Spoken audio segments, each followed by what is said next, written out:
Welcome to Surrender School, Emotional Sobriety Workshop. Chapter 12, Healing Through Forgiveness. So I just want to say thank you all for coming back. And what a really great chapter this was. There's a lot to think about in there. He starts out the whole thing by saying that forgiveness improves our well-being in profound ways, and forgiveness is essential to emotional sobriety. And I'd have to agree with him on both of those points. There's nothing more physically damaging than holding on to a resentment. And we sure know that our inability to forgive can really mess us up in our disease and can really hamper our ability to recover. Now, he also goes on to say forgiveness is a skill that requires practice. And I just want to say that one more time. Forgiveness is a skill that requires practice. And I think that has been a running theme through this whole book, is that all of the processes of emotional sobriety are practices. We have to practice them. We get better as we practice them. It's not just something that happens on a dime and then we're done working on it. Just like recovery, it's just a practice, and we have to continue working at it over and over and over again. On page 222, Dr. Berger gives us a good summary of what working toward emotional sobriety means. He says, to achieve emotional sobriety, we must learn to take care of ourselves. There is a process involved in this kind of self-care.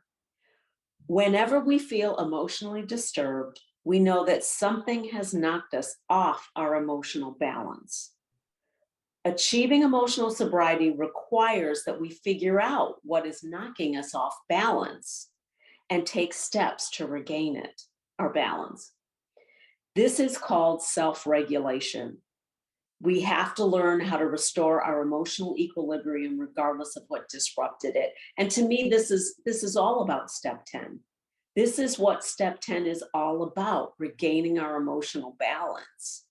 At least it is for me, and that's the way that I work it. And you know, it's that thing in the AA 12 and 12 about, you know, it's a spiritual axiom that whenever we are emotionally disturbed, it is because something is wrong with us, right? It's not that somebody else didn't do something wrong, but it's just that there is something in us that needs to be taken care of. Now, Dr. Berger lists the steps to emotional sobriety as well here. He says, first, we become aware that we're sleepwalking, and that was one of our earliest chapters, was about waking up from sleepwalking. Next, with this awareness, with this being awake, we gain insight into our emotional dependency and how it is controlling our lives. We learn about all the different ways that we are dependent on other people and other situations to be okay with ourselves. Then we learn that we need to surrender our expectations. There's the expectation word again.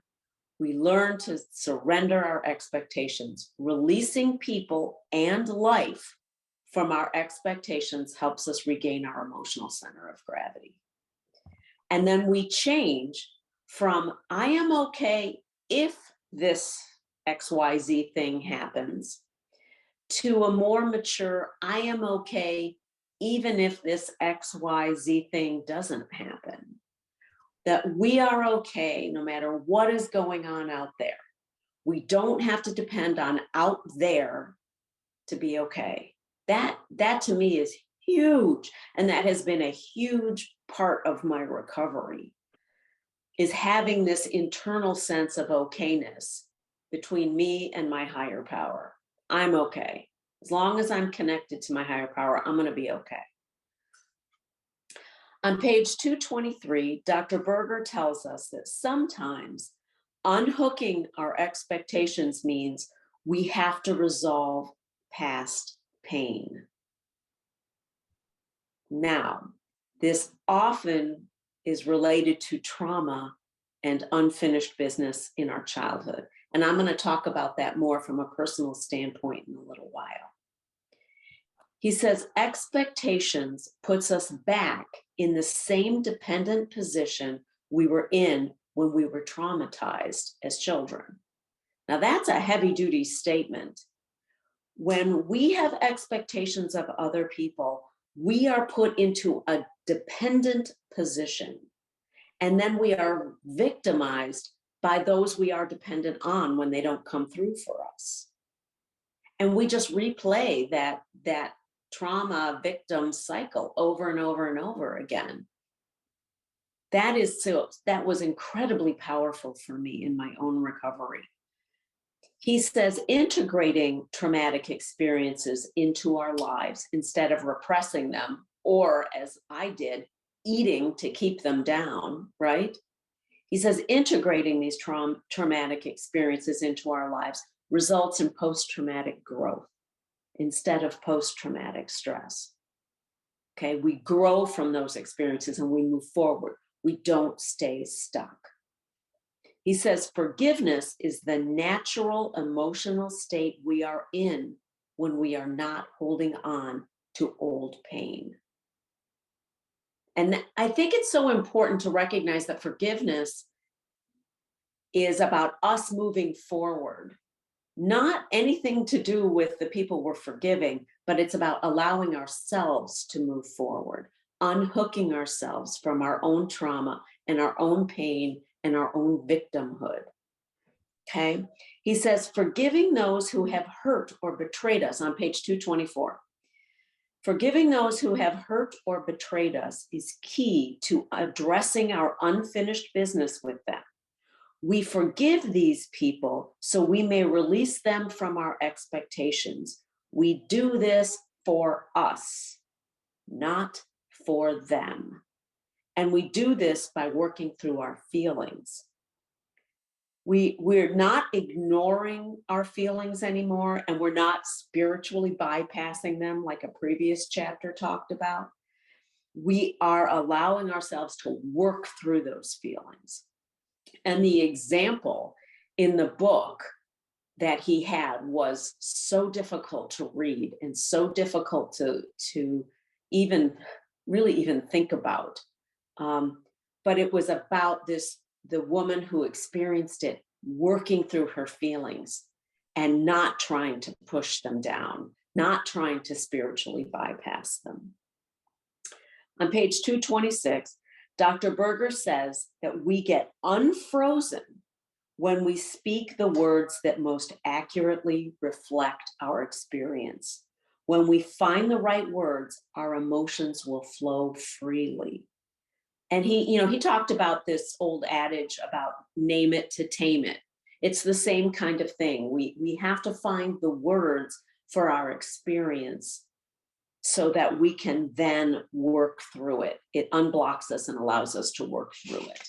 And sometimes saying those words is incredibly powerful. I told you earlier, I come from a violent childhood. I come from a violent home. And I did not speak those words until I was 24 years old. I was in my first year of a master's program. I was in my first marriage and family therapy class. And as a part of that class, we had to do a family project, a genogram project. And we had to look at relationships and all that other kind of stuff. And it was the first time I allowed into my conscious awareness that I indeed had been from a violent home and I had witnessed a lot of physical abuse. And I was 24 years old. I had never said those words to myself, never, not to mention out loud. And it was so powerful for me to actually say it. And then it allowed me to start doing the work I needed to do on that. On page 227, Dr. Berger says, when we interfere with experiencing what we need to feel, we create unfinished business This interrupts an instinct that moves us toward completion, resolution, and wholeness. And to me, this is what my food addiction did to me. It interfered with my experience of feeling what I needed to feel in order to move forward. It allowed me to not feel it. And in some ways, I look at my food addiction as a gift because it allowed me to survive, pardon my French, but batshit crazy home life. It allowed me to get through that. But it also stopped me once I left that home life and the addiction continued. It stopped me from growing, moving through it, and moving forward. It really stunted my growth. He says, when we cut ourselves off from what we are feeling, we cut ourselves off from our potential, our humanity, and our peace. And I would add that we prevent ourselves from learning and growing. I mean, sometimes, coming into recovery, I feel like a 20-year-old kid, because I have been eating and in my addiction for most of my life. And I just didn't learn and grow like normal people learn and grow through stuff because my food addiction prevented me from doing so. Yeah, sometimes, sometimes I feel really young in my head. The gray hair, belies that, but I feel young inside my own head. Page 229, the American Psychological Association defines forgiveness as involving a voluntary, and I underline voluntary because no one's going to force you to do this. It has to be voluntary. It involves a voluntary transformation of one's feelings, attitudes, and behavior toward the individual who wronged us, so that one is no longer dominated by resentment and can express compassion, generosity, or the like toward the individual. Forgiveness is a powerfully transformative experience. And I'm going to tell you my own story about working through and forgiving my father for his violence. It took me a long time. First, I had to go through EMDR, which is that desensitization trauma PTSD therapy. And that allowed me to lower the level of terror that I felt just even around the subject of my father's violence. And once I was able to do that, then I could do the work of actually looking at what happened, looking at the whole gestalt of the experience for me. And then I was able to see and understand that my father's violence was all about his untreated PTSD from World War II. No one talked about that stuff in that generation. No, and certainly no one sought treatment for any of that kind of thing. Not that they really had any treatments for it at that time anyway. But his violence was based on untreated PTSD. And I know my father did not wake up in the morning and say to himself, I think I'm gonna F up Linda today by beating up her sister while she has to watch. Okay. I know he did not wake up in the morning and think that his PTSD and the violence that came from it was as uncontrollable as my food addiction has been for me for my life. And so he was a fellow sufferer, a fellow sick person. And it doesn't excuse what happened, but it explained it to me so that I could see that even though I was intimately involved in his violence, it wasn't personal to me. It wasn't personal. It wasn't something he did on purpose. And so for the first time, I was able to hold the paradox of the absolute monster that my father was when he was violent and the loving and nurturing father he was capable of being and sometimes was. And so I was able to hold that paradox. And in holding that paradox, I knew I had forgiven him.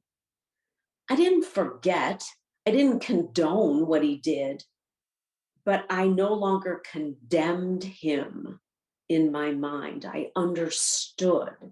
And I was able to find a kernel of compassion for the sickness of his PTSD and how it manifested in his life and therefore in all of ours. And I knew I had forgiven him. And once I did that, I was able to stop being a victim of his violence.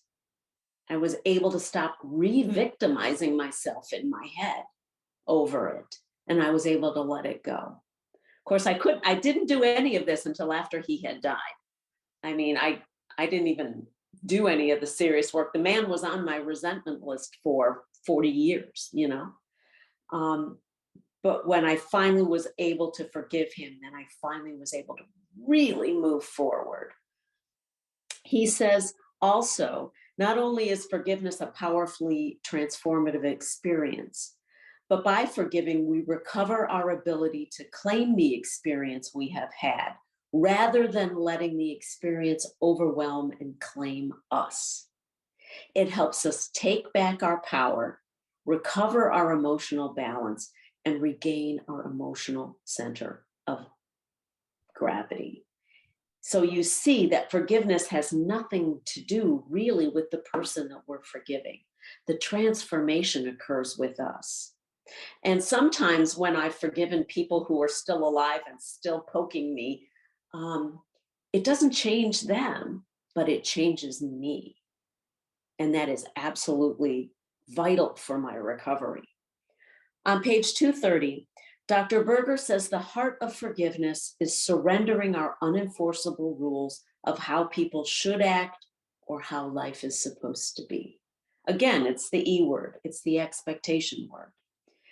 As we forgive, we temper the anger and rage with compassion, empathy, humility, and a new narrative, a new story about what happened.